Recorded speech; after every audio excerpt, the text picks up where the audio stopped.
আমাদের মধ্যেও এমন অনেকেই আছেন যারা কখনো কখনো ভুল করেন, যারা আল্লাহ থেকে দূরে চলে যান, যারা অনেক দূরে চলে যান। আর আল্লাহ সকলের সাথেই কথা বলেছেন। আপনি হয়তো মনে করতে পারেন কুরআন শুধু ভালো মানুষদের সাথেই কথা বলে, অথবা কুরআন খারাপ লোকদের জন্য অনেক কঠোর। এটা তেমন নয়। আল্লাহ গভীর প্রজ্ঞা সহকারে ভালোবাসা ভরে আহ্বান করছেন। আর আল্লাহর এমনই একটা আহ্বান এখন আমি আপনাদের সাথে শেয়ার করব। ইয়াস আলুহু ও তার আগে কুল্লু মান আলাইহা ফান, এই পৃথিবীর উপর প্রত্যেকেই বিলীন হয়ে যাবে। প্রত্যেকে এই পৃথিবীর উপর, সে যেই হোক, হয়ে যাবে ফান। আরবিতে ফান এসেছে ফানা থেকে। ফানা অর্থ শুধু আপনি মারা যাবেন তা নয়, আসলে এর অর্থ হলো কেউ আপনাকে মনে রাখবে না। হয়তো এমন সময় আসবে যে মানুষ জানবে না একটা কবর আছে আর কবরের নিচে আপনি আছেন। যেখানে এখন আমরা বসে আছি, আমরা জানি না কে এখানে ছিল 1000 বছর আগে। আমরা জানি না। আমরা জানি না কে এখানে ছিল 2000 বছর আগে। আমরা জানি না মাটির কত গভীরে তারা এখন আছে, আর তাদের দেহের কতটুকু এখন অবশিষ্ট আছে। কদ আলিমনা মা তানকুসুল আরদু মিনহুম, আমি জানি না মাটি তাদের দেহের কতটুকু খেয়েছে। আল্লাহ জানেন, আমরা জানি না। তো আল্লাহ বলছেন একটি বাস্তবতা যা আপনার মনে গেঁথে যাওয়া উচিত। আপনি এখানে স্থায়ীভাবে থাকতে আসেননি। জানেন আমাদের জীবনে কি হয়? দিন আসে দিন যায়, আমরা এতটাই ব্যস্ত হয়ে পড়ি। আজকে কি করব, এই মুহূর্তে কি করতে হবে, ছুটির দিনে কি করব, সামনের 1 মাসে অথবা 2 মাসে কি করব। মানুষ দীর্ঘমেয়াদী চিন্তা করে। তারা চিন্তা করে যে আমি পরিকল্পনা হিসেবে 2 মাসের ক্যালেন্ডার তৈরি করব, আমি বাৎসরিক ক্যালেন্ডার তৈরি করব। ছাত্ররা চিন্তা করে পরের সেমিস্টারে তারা কোন কোন কোর্সগুলো নিবে। দীর্ঘমেয়াদের ব্যাপারে আমাদের চিন্তা হলো কয়েকদিন নিয়ে, কয়েক মাস নিয়ে। সুপরিকল্পিত কোনো ব্যক্তির প্ল্যান হয়তো পরবর্তী 1 বছর বা 2 বছরকে নিয়ে। এভাবে আমরা দীর্ঘমেয়াদে চিন্তা করি। কিন্তু আল্লাহ আয্যা ওয়া জাল্লা আমাদেরকে জানিয়ে দিয়েছেন, তোমার দীর্ঘমেয়াদী পরিকল্পনার মধ্যে একটা জিনিস অন্তর্ভুক্ত করতে হবে। মৃত্যু তোমার ক্যালেন্ডারের অংশ। স্টার চিহ্ন দিয়ে রাখো। এটা যে কোনো সময় ছবল দিতে পারে। এটা অনিশ্চিত। এটা আপনার এবং আমার সচেতন মনের অংশ হতে হবে। এতে কিছু আসে যায় না যে আপনি বিশ্বাসী নাকি অবিশ্বাসী, আপনি সিরিয়াস নাকি সিরিয়াস নয়, আপনি নামাজ পড়েন আর না পড়েন। একটি বাস্তবতা আপনি এড়িয়ে যাওয়ার অভিনয় করতে পারেন, এড়িয়ে যাওয়ার চেষ্টা করতে পারেন, কিন্তু এটা আসছে। আর যত দূরেই আপনি যান না কেন, ফাইন্নাহু মুলাকিকুম, এটা আসবে এবং আপনাকে আঘাত করবে। কুল্লু মান আলাইহা ফান ওয়া ইয়াবকা ওয়াজহু রাব্বিক, কিন্তু তোমার মুখমণ্ডল, যা হলো কোরআনের একটি এক্সপ্রেশন যা দিয়ে বোঝায় মহিমা, সম্মান, মর্যাদা। যুল জালালি ওয়াল ইকরাম, আল্লাহর কি চমৎকার নাম। সকল মহিমা যার মালিকানাধীন, সকল সম্মান যার মালিকানাধীন। এখন আরবিতে কারাম হলো সম্মান, ইকরাম হলো যখন আপনি কাউকে সম্মানিত করেন। এটা সকর্মক ক্রিয়াপদ, অর্থাৎ আপনি যখন কাউকে সম্মানিত করেন, এটা সকর্মক ক্রিয়াপদ। আমি আসলাম আর কেউ আমাকে সম্মানের সাথে বরণ করলো, এটা হলো ইকরাম। কেউ আমার প্রশংসা করলো, এটা ইকরাম। অথবা আমি আমার বাবা মা, শিক্ষক অথবা অন্য কাউকে সম্মান করলাম, আমি তাদেরকে ইকরাম করলাম। অন্য কথায়, এটা ইকরাম নয় যখন আপনি নিজে নিজে বসে থাকেন। একজনকে আসতে হবে এবং আপনার উদ্দেশ্যে ইকরাম করতে হবে। বুঝতে পারছেন? আপনি যদি পাহাড়ের উপর একাকী বসবাস করেন, এরপর আপনি বললেন আমার অনেক ইকরাম আছে। না না না, কে আপনাকে সম্মানিত করছে? পাখিরা উড়ে এসে আপনাকে সম্মানিত করছে? কেউ এসে এটা আপনাকে করতে হবে। মর্যাদার ক্ষেত্রেও একই বিষয়, জালাল। যদি কেউ মর্যাদাবান হয়, এর অর্থ অন্য কেউ তাকে মর্যাদা দিচ্ছে। কিন্তু লক্ষ্য করুন আল্লাহ কি বলছেন। তিনি বলেছেন প্রত্যেকেই মারা যাবে, যার অর্থ কেউ বেঁচে থাকবে না আল্লাহকে সম্মানিত করতে, কেউ বেঁচে থাকবে না আল্লাহকে মর্যাদা দিতে। তারপরেও এগুলোর মালিকানা আল্লাহর। তারপরেও এগুলোর মালিকানা আল্লাহর। অনেক মানুষ আছে, তারা যখন আল্লাহ থেকে দূরে চলে যায়, তারা বলে আল্লাহর কেন আমার প্রশংসার দরকার, আল্লাহর কেন আমার ধন্যবাদ প্রয়োজন, আল্লাহ কেন চায় যে আমরা তার প্রশংসা করি। আমি এমন মানুষও দেখেছি যারা বলে মাআদাল্লাহ, তারা আল্লাহ সম্পর্কে এভাবে কথা বলে, আল্লাহ কেন চায় যে আমি তার প্রশংসা করি। অন্য যে কেউ যে সব সময় প্রশংসা চায়, আমরা তাকে বলি অহংকারী, উদ্ধত, অভাবী। আল্লাহ কেন এরকম করেন? আল্লাহ এই প্রশ্নের জবাব দিয়েছেন, তোমরা সবাই মারা যাবে, কিন্তু তারপরেও আমার তা থাকবে। ইতিমধ্যে সকল মর্যাদা, সকল মহত্ব, সকল সম্মান, সকল মহিমা আমার মালিকানাধীন। আল্লাহ আমাদের বলছেন তাকে সম্মানিত করার জন্য তার সৃষ্টি জগতের প্রয়োজন নেই, তিনি ইতিমধ্যেই সম্মানের মালিক। তো তিনি আমাদের এমন তাৎপর্যপূর্ণ বিষয় বলেছেন। আর তোমরা যা করো তোমরা তা আল্লাহর জন্য করছো না, কারণ তোমরা আল্লাহর রত্নভাণ্ডারে কিছু যোগ করছো না। তোমরা শুধু করতে পারো তোমাদের নিজেদের জন্য। ইন আহসানতুম আহসানতুম লিনাফসিকুম, যদি তোমরা সবচেয়ে সেরা কাজগুলো করো, সেই সেরা কাজ আসলে তোমরা আল্লাহর জন্য করছো না, তোমরা করছো তোমাদের নিজের জন্য। এটা কোরআনের কথা। ওয়ামা জাহাদা ফাইন্নামা ইউজাহিদু লিনাফসিহি, যেই যতটুকু সংগ্রাম করুক সে এটা করে তার নিজের জন্যই। এই ইনভেস্টমেন্ট আপনার নিজের জন্য। যখন আল্লাহ আপনাকে তার পথে আনছেন, মানুষ ভুল বুঝে আর ভুল চিন্তা করে। আমাকে জোর করে কারো বাধ্যবাধকতায় নিয়ে আসা হচ্ছে, আমাকে জোর করে কারো আনুগত্য করা হচ্ছে, আমাকে জোর করে তাই করানো হচ্ছে যা আমি করতে চাই না। আর আল্লাহ আপনাকে বলছেন, আমি শুধু তোমাদেরকে করার আমন্ত্রণ জানাচ্ছি, তোমরা যদি করতে চাও করো, যদি চলে যেতে চাও যেতে পারো। ফামান শাআ ফালিউমিন ওয়া মান শাআ ফালিয়াকফুর, যে চায় বিশ্বাস করতে পারে, যে চায় অবিশ্বাস করতে পারে। কুরআন প্রকাশ্যে বলছে তোমার চলে যাওয়ার স্বাধীনতা আছে, কিন্তু আপনি যদি আল্লাহর পথে আসেন সেক্ষেত্রে আপনি একাই সুবিধাভোগী। আপনি আল্লাহর কোনো উপকার করতে পারবেন না। আপনি যেমন আল্লাহর কোনো ক্ষতি করতে পারেন না, তেমনি আল্লাহর কোনো উপকারও করতে পারেন না। এজন্যই তিনি বলেছেন ওয়ায়াবকা ওয়াজহু রাব্বিকা যুল জালালি ওয়াল ইকরাম, তার মর্যাদা রয়ে যাবে, তোমাদেরকে তার প্রয়োজন নেই। আর তারপর তিনি প্রশ্ন করছেন ফাবিআইয়ি আলাই রাব্বিকুমা তুকাযযিবান, তোমাদেরকে তার প্রয়োজন নেই, তারপরেও তিনি তোমাদেরকে বাঁচিয়ে রেখেছেন, তারপরেও তিনি খাওয়াচ্ছেন, দিয়ে যাচ্ছেন, আপনার প্রয়োজন পূরণ করছেন, আপনার জীবনকে সৌন্দর্যমণ্ডিত করছেন। তিনি শুধু আপনাকে টিকে থাকার উপকরণ দিয়ে ছেড়ে দেননি, জেলখানার ভিতরেও মানুষ বেঁচে থাকতে পারে। তিনি আপনাকে ঘর দিয়েছেন, টিকে থাকার জন্য শুধু চামড়াই যথেষ্ট। তিনি আপনাকে দিয়েছেন পোশাক, তিনি আপনাকে এই জিনিসগুলো দিয়েছেন, কিন্তু আপনাকে কিছু দেয়া তার প্রয়োজন নেই, আর আপনার থেকে কোনো কিছু পাওয়ার তার প্রয়োজন নেই। আর কত পরিমাণ তোমরা অস্বীকার করবে। ফাবিআইয়ি আলাই রাব্বিকুমা তুকাযযিবান, যুক্তি উপস্থাপনের কি শক্তিশালী উপায় আমাকে এবং আপনাকে আল্লাহর সামনে আমাদের অবস্থান স্মরণ করিয়ে দেওয়ার জন্য। আমরা কখনোই আল্লাহকে দেওয়ার জন্য কিছু করতে পারবো না, আর আমরা কখনোই বলতে পারবো না যে আমাদের কাছে আল্লাহর কোনো দেনা আছে। আপনি আমি বলতে পারি না আল্লাহ আমাদের কাছে দেনাদার। মানুষ মূর্খতাপূর্ণ কথা বলে, আমি এত দোয়া করলাম আল্লাহ কবুল করলো না। আল্লাহ কি আপনার কাছে ঋণী? আল্লাহর কাছে দোয়া করা অনলাইনে কোনো কিছু কেনার মতো না। তারা বলেছে 3 দিনের মধ্যে জিনিস পৌঁছে যাবে, এখনো আসলো না।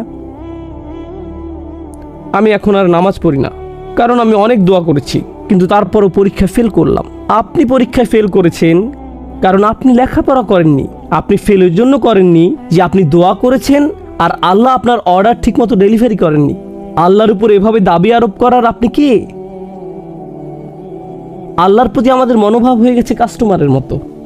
আমরা আল্লাহকে মনে করি এমন কার মতো যে আমাদের কাছে ঋণী। ফাবিআইয়ি আলাই রাব্বিকুমা তুকাযযিবান, আমাদের দোয়াও হয়ে গেছে অহংকারপূর্ণ। খেয়াল করেছেন বিষয়টা? আল্লাহর কাছে আমাদের চাওয়ার ধরনও হয়ে গেছে অহংকারপূর্ণ। আর আল্লাহ আমাদের স্মরণ করিয়ে দিচ্ছেন, আর কত তোমরা অস্বীকার করবে, আর কত বিভ্রান্তির মধ্যে তোমরা থাকবে। আরবিতে আলা শব্দটি খুবই তাৎপর্যপূর্ণ। সাধারণত অনুবাদ করা হয় তোমাদের রবের কোন কোন অনুগ্রহকে অস্বীকার করবে। অনুগ্রহ হলো নিয়াম, ফাদাইল, ফাদল, এগুলো অর্থ অনুগ্রহ। কিন্তু আলা শব্দটি আসলে এসেছে আলা থেকে, যাকে বলা হয় আদাতুত তানবিহ, এমন বিষয় যা আপনার মনোযোগ প্রত্যাশা করে। আল্লাহ বলেছেন তোমার চারপাশে আমি এত এত চমৎকার জিনিস তৈরি করে রেখেছি, সব কিছু তোমার মনোযোগ প্রত্যাশা করে, সবগুলো জিনিস তোমার দিকে চিৎকার করছে, দেখো আল্লাহ তোমার জন্য কি তৈরি করেছেন, আর আপনি মনোযোগ দিচ্ছেন না, আপনি অমনোযোগী। প্রত্যেকবার আমরা যখন গাড়িতে উঠে গাড়ি স্টার্ট দেই তখন গাড়িটি কে চালু করে? প্রত্যেকবার যখন আপনি পা দিয়ে ব্রেক চাপ দেন কারণ সামনে ট্রাফিক পুলিশ, কে ব্রেকটি কাজ করায়? BMW এটা করে না, আপনার নতুন ব্রেক প্যাডও এটা করে না। এটা আল্লাহ যিনি গাড়িটিকে থামান। ইউরসিলু আলাইকুম হাফাজা, তিনি তোমাদের জন্য প্রতিরক্ষাকারী ফেরেশতা পাঠান সব সময় আপনাকে নিরাপত্তা দেওয়ার জন্য। আমাদের প্রত্যেকের চারপাশে ফেরেশতাদের নিরাপত্তা বেষ্টনী থাকে, যাদেরকে আল্লাহ নিয়োজিত করেছেন। এভাবেই আল্লাহ আমাদের উপর অনুগ্রহ করেন। ফাবিআইয়ি আলাই রাব্বিকুমা তুকাযযিবান। আমার এক বন্ধু একবার এখান থেকে নিউ অরলিন্সে সড়ক পথে যাচ্ছিল, আর তার গাড়ির চাকার 3টি বা 4টি স্ক্রু খুলে গিয়েছিল। যখন সে হাইওয়েতে 80 স্পিডে গাড়ি চালাচ্ছিল, যে কোনো সময় টায়ার খুলে আসতে পারত। 3টা অথবা 4টা স্ক্রু খুলে গিয়েছিল, আর তার এই সম্পর্কে কোনো ধারণা ছিল না। আর এভাবেই সে ওইখানে পৌঁছলো। এরপর যখন গাড়ি পার্ক করলো, তখন চাকাটা খুলে পড়ল। তখনই চাকাটা খুলে পড়ল। যখন এটা ঘটলো, আল্লাহ আমাকে রক্ষা করেছেন। কিন্তু আপনি জানেন কে স্ক্রুগুলো লাগিয়ে রাখেন আমাদের জন্য? আমরা মনে করি ঘটনাটি ছিল বিস্ময়কর, কারণ তখন স্ক্রু খুলে গিয়েছিল। কিন্তু কে এগুলো লাগিয়ে রাখেন? আমরা কত দূরে চলে যাই, অথচ আল্লাহ আমাদের কত নিকটে। আর এজন্যই আল্লাহ আজ্জা ওয়া জাল্লা পরের আয়াতে বলছেন, এটাই আজকের খুতবার আয়াত যা আমি আপনাদের সাথে শেয়ার করতে চেয়েছিলাম। ইয়াসআলুহু মান ফিস সামাওয়াতি ওয়াল আরদ কুল্লা ইয়াউমিন হুয়া ফি শাআন। আকাশ এবং পৃথিবীর প্রত্যেকেই তার কাছে চাইছে। আকাশ এবং পৃথিবীর প্রত্যেকেই তার কাছে চাইছে। আসুন প্রথমে এই অংশটা বুঝি।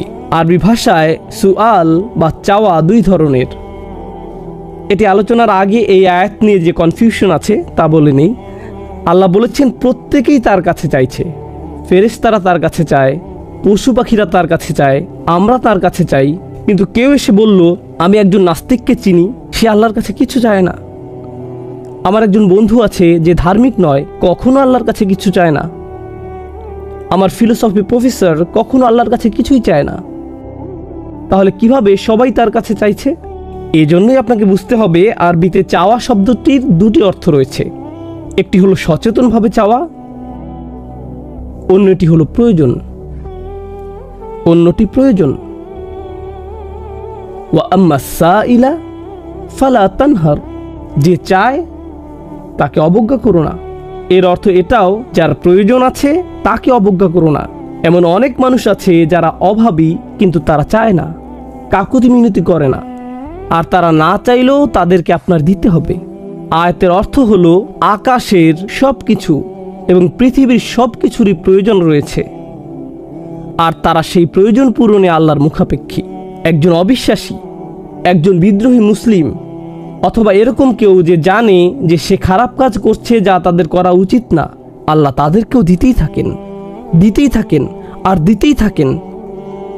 আপনাদের ভিতর যিনি 5 ওয়াক্ত নামাজ পড়েন, আর যিনি মোটেই নামাজ পড়েন না, আর যিনি এই বছর আজকেই প্রথম জুমার খুতবা এসেছেন, আপনাদের সবাইকে আল্লাহ দেন।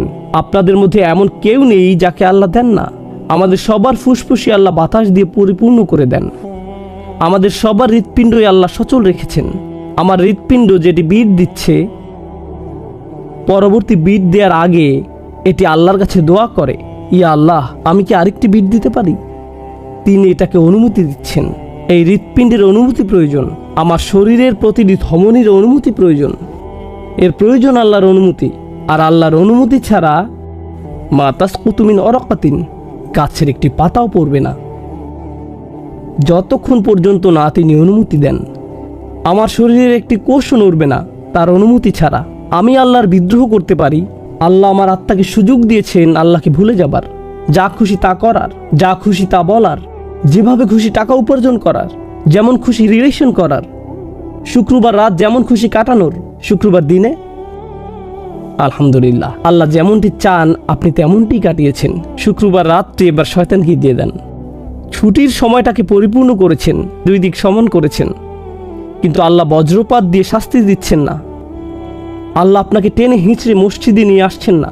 তিনি পারতেন যদি তিনি চাইতেন। তিনি আগে অনেক জাতিকে সোজা করেছেন। তিনি আপনার এবং আমার সাথে তেমনটি করছেন না। কোন হাত যখন চুরি করে এটি প্যারালাইজড হয়ে যাচ্ছে না। কেউ যখন ব্যভিচার করছে তখন তার হার্ট অ্যাটাক হচ্ছে না। যখন কেউ হারাম খাচ্ছে সে স্টমাক ক্যান্সারে আক্রান্ত হচ্ছে না। আল্লাহ তেমনটি করছেন না। তারা খেয়েই যাচ্ছে আর তার হাসি আনন্দ করছে। তাদের প্রত্যেকেরই প্রয়োজন রয়েছে। ইয়াসআলুহু মান ফিস সামাওয়াতি ওয়াল আরদ। তারপর তিনি আপনাকে এবং আমাকে বলছেন, কুল্লা ইয়াউমিন হুয়া ফি শান। প্রত্যেকটা মুহূর্ত, প্রত্যেকটা দিন। ইয়ম শব্দটি এখানে মুস্তালাহ লি জামিআল আওকাত, এটা এরকম সব সময়, প্রতিটি সেকেন্ডে, প্রতিটি দিন, সব সময় তিনি এমন কিছুতে ব্যস্ত যা শুধুমাত্র তিনিই করতে পারেন। আর এটি আসলে সতর্কবাণী না, এটি আসলে সুন্দর একটি জিনিস যা দিয়ে আমি আলোচনা শেষ করতে চাই। ইয়াসআলুহু মান ফিস সামাওয়াতি ওয়াল আরদ কুল্লা ইয়াউমিন হুয়া ফি শাআন। ভাবুন তো, আমি একজন শিক্ষক। ধরুন আমি পড়াচ্ছি 50 জন ছাত্রকে। তাদের একজন আমাকে একটা প্রশ্ন করলো, তাদের একজনের এক্সট্রা হেল্প প্রয়োজন। একজন বলল তার একটা সমস্যা আছে, একজন বলল তার একটা কনফিউশন আছে। আমি একজনকে দিলাম 5 মিনিট, আরেকজনকে দিলাম 5 মিনিট, আরেকজনকে 5 মিনিট। আমি যদি তাদের সবাইকে 5 মিনিট করে দেই, যোগ করলে হয় 250 মিনিট। ততক্ষণে আমি শেষ। আমি পারবো না তাদের সকলকে এক্সট্রা সময় দিতে। যদি আমি দেইও, যদি আমি প্রত্যেককে 5 মিনিট করে দেই, তারা সবাই অভিযোগ করবে আমি মাত্র 5 মিনিট সময় পেয়েছি। আমি তাদের সবার অনুরোধের খেয়াল রাখতে পারি না, আমি তাদের সবার প্রশ্নেরও জবাব দিতে পারি না। তাদের কোনো কোনো প্রশ্ন আমার ক্ষমতার বাইরে, তাদের কোনো কোনো অনুরোধ অথবা প্রয়োজন আমি পূরণ করতে পারি না। কেউ এসে বলতে পারে আমি আপনার কাছে 3 ঘন্টা সময় চাই। আমি বলবো সরি, আমার কাছে আপনাকে দেওয়ার মতো 3 ঘন্টা সময় নেই। যদি দিতে পারতাম ভালো হতো। যখন অনেকে আপনার কাছ থেকে দাবি করে, আপনি আসলে এটা তখন বুঝতে পারবেন যখন অনেক বেশি মানুষ আপনার কাছে চায়। জানেন মানুষের কি হয় এই অবস্থায়? মাথা জ্যাম হয়ে যায়। আমার ব্রেক প্রয়োজন, আমার ছুটি দরকার, আমি আর পারছি না। যেমন ঈদ সিজনে এই দোকানের ম্যানেজারদের অবস্থা। এমন অবস্থা হয় যে সে কারোর সাথে কথা বলতে চায় না। মানুষ ভেঙে পড়ে যখন আপনি তাকে অনুরোধ করতে থাকেন আর চাইতেই থাকেন। ঘরের কর্তাও প্রায় ধৈর্য হারাতে পারেন, কারণ তার কাছে সব সময় চাহিদা আসতেই থাকে সব দিক থেকে। তিনি প্রেশারের মধ্যে থাকেন। আর এই ধরনের অবস্থায় কারো কথা শোনা হবে, কাউকে শোনা হবে না। যারা বেশি গুরুত্বপূর্ণ তাদের কথা শোনা হবে, যারা কম গুরুত্বপূর্ণ তাদের কথা শোনা হবে না। আল্লাহ আজ্জা ওয়া জাল্লাকে দেখুন, সকলেই তার কাছে চাইছে। বিশ্বাসীরা তার কাছে চাচ্ছে, অবিশ্বাসীরাও তার কাছে চাচ্ছে। সবচেয়ে বিদ্রোহী মুসলিমরা অমুসলিমদের কথা ভুলে যান কিছুক্ষণের জন্য। সবচেয়ে বিদ্রোহী মুসলিম যারা প্রকাশ্যে গর্বের সাথে হারাম কাজ করে, যারা জঘন্য কথা উচ্চারণ করে, যারা একে অপরের প্রতি অন্যায় করে, তারা এগুলো সব করে প্রকাশ্যে, কিন্তু তাদের হৃৎপিণ্ড পরবর্তী বিটের জন্য অনুমতি প্রার্থনা করে। আর আল্লাহ দিয়ে দেন। এমনকি তাদের জন্য আল্লাহ ফেরেশতা পাঠান যখন তারা গাড়ি চালিয়ে নাইট ক্লাবে যায়। তাদেরকেও আল্লাহ আজ্জা ওয়া জাল্লা নিরাপত্তা দেন এবং দিতে থাকেন। আল্লাহ যেভাবে দান করেন তা শুধু তার পক্ষেই সম্ভব। এটাকেই বলা হয় শান। শান হলো এমন একটি আমর ইখতাসু বিআহাদ, এটা শুধু একজনের দ্বারাই সম্ভব। আপনাদের কারো কারো নিজস্ব ব্যবসা প্রতিষ্ঠান আছে, সেখানে কিছু কাজ শুধু আপনাকেই করতে হয়। এর জন্য যদি অন্য কাউকে ভাড়া করেন, অবস্থা এলোমেলো হয়ে যায়। কর্মচারীকে ক্যাশের দায়িত্ব দিয়ে গেছেন, এরপর কোনো একটা ঝামেলা তৈরি হয়েছে। এ কাজ শুধু আপনার পক্ষেই সম্ভব, এটাকে বলা হয় শান। কিছু বিষয় আছে যা আল্লাহ করেন, অন্য কারো পক্ষে তার সম্ভব না। আর যখন আপনি বুঝতে পারেন আল্লাহ সব সময়ই আপনার জন্য এমনটি করছেন, তখন আপনি সেই তুচ্ছ প্রশ্নটির কথা ভুলে যাবেন যা শয়তান আপনার এবং আমার মনে তুলে দেয়। কোথায় ছিলেন আল্লাহ যখন আমার দরকার ছিল? আল্লাহ কোথায় ছিলেন যখন আমি সমস্যায় পড়েছিলাম? ওই অবস্থায় কেন তিনি আমাকে সাহায্য করলেন না? মানুষ এই ধরনের প্রশ্ন করে। আপনার মনেও কখনো কখনো এই ধরনের প্রশ্ন আসে, আল্লাহ কোথায় ছিলেন? আর আল্লাহ বলছেন, আমি সব সময় তোমার সাথে ছিলাম, আর আমি তোমার জিহ্বাকে সুস্থ রাখছি যখন তুমি এই কথা বলছো। বলুন তো, কিভাবে আপনার শব্দনালী দিয়ে শব্দ বের হয়ে আসছে? কিভাবে আপনার মুখ দিয়ে বাতাস বেরিয়ে আসছে যখন আপনি আল্লাহর সমালোচনা করছেন? তিনি আপনাকে তার জন্য শক্তি প্রদান করছেন। এটাই হলো কুল্লা ইয়াউমিন হুয়া ফি শান। আর তারপর তিনি আবারও জিজ্ঞেস করছেন, ফাবি আইয়ি আলাই রাব্বিকুমা তুকাযিবান, আল্লাহর কোন বিস্ময়কর দান যা তোমার প্রভু তোমাদেরকে দিয়েছেন, যা তোমরা উভয় অস্বীকার করবে? শেষ যে বিষয়টি আপনাদের সাথে শেয়ার করতে চাই, যে বিষয়টা নিয়ে অনেকেরই কৌতূহল রয়েছে, আল্লাহ মানুষ এবং জিন উভয়কে উদ্দেশ্য করে বলেছেন কুমা, অর্থাৎ দ্বিবচন দিয়ে বোঝানো হচ্ছে মানব এবং জিন উভয় জাতিকে। তো কেন মানুষ এবং জিনের কথা উল্লেখ করা হলো? এটা আসলে ইন্টারেস্টিং, কারণ কুরাইশরা, মনে আছে যাদেরকে আমরা বলেছিলাম কোরআনের সরাসরি শ্রোতা, এই কুরাইশরা রাসূল সাল্লাল্লাহু আলাইহি ওয়াসাল্লামের শত্রু হয়ে গেল। তারা শুধু ইসলাম গ্রহণ করা থেকে বিরত হয়নি, বরং এক হিসেবে তারা শয়তানের বন্ধুতে পরিণত হয়েছিল। তারা শয়তানের বন্ধুতে পরিণত হয়েছিল। তো যারা আল্লাহর দ্বীনের বিরোধিতা করে তাদেরকে বাইরে থেকে আপনি মানুষ রূপে দেখতে পান, আর আপনি যা দেখেন না তাদের চারপাশে যারা সবসময় ওয়াসওয়াসা দিয়ে যাচ্ছে তারা কে? জিন, শায়াতিন। আল্লাহ এদের সবাইকে দেখছেন। আল্লাহ দেখছেন যে অকৃতজ্ঞ শুধু মানুষরাই নয় যাদেরকে আমরা দেখতে পাই, আল্লাহ এটাও জানেন যারা সব সময় তাদেরকে ওয়াসওয়াসা দিয়ে যাচ্ছে তারা হলো জিনদের অন্তর্ভুক্ত। তো তার প্রশ্নের অন্তর্ভুক্ত যা আপনি দেখতে পান, এবং তার প্রশ্নের অন্তর্ভুক্ত যা আপনি দেখতে পান না। আর এই অসাধারণ সূরাটিতে যখন আমি এবং আপনি আল্লাহর থেকে দূরে সরে আসি, যখন আমি এবং আপনি আল্লাহর বিরুদ্ধে বিদ্রোহ করি এবং সবচেয়ে জঘন্য অপরাধটি করি, আল্লাহর প্রতি অকৃতজ্ঞতা দেখাই, তখন কার ওয়াসওয়াসা আমরা অনুসরণ করি? ওয়ালা তাজিদু আকসারহুম শাকিরিন। শয়তান প্রতিজ্ঞা করেছিল, আমি গ্যারান্টি দিচ্ছি তাদের বেশিরভাগকেই আপনি অকৃতজ্ঞ হিসেবে পাবেন। তার কাজই হচ্ছে আমাদেরকে অকৃতজ্ঞ বানানো, তার কাজই হচ্ছে আমাদেরকে বেখেয়াল রাখা আল্লাহ আমাদেরকে যে অনুগ্রহ করেছেন তা থেকে। এটাই সে সব সময় করে যাচ্ছে ওয়াসওয়াসার মাধ্যমে। এজন্যই আল্লাহ উভয়কে উদ্দেশ্য করে বলেছেন, মনে রাখবেন যে আপনি একা নন, কেউ একজন আছে, শয়তান আপনার চারপাশে আছে, যার সার্বক্ষণিক দায়িত্ব হলো আপনাকে ভুলিয়ে দেয়া, যার মানে আপনাকে আধ্যাত্মিকভাবে সবসময় যুদ্ধ করে যেতে হবে, সেই অদৃশ্য যুদ্ধ। আর আমাকে এবং আপনাকে সবসময় এটা মনে রাখতে হবে, কারণ এই অদৃশ্য শক্তি চায় যে আমরা ভুলে যাই, সে চায় যে আমরা দায়িত্বে অবহেলা করি। অমা আনসানিহু ইল্লা শাইতানু আন আযকুরাহু। আমি ভুলিনি, কিন্তু শয়তান সক্ষম হয়েছিল আমাকে ভুলিয়ে দিতে। আমাদের উপর শয়তানকে কোনো শক্তি দেওয়া হয়নি, শুধু একটি শক্তি দেওয়া হয়েছে, সে আপনাকে ভুলিয়ে দিতে পারে। সে আপনাকে ভুলিয়ে দিতে পারে।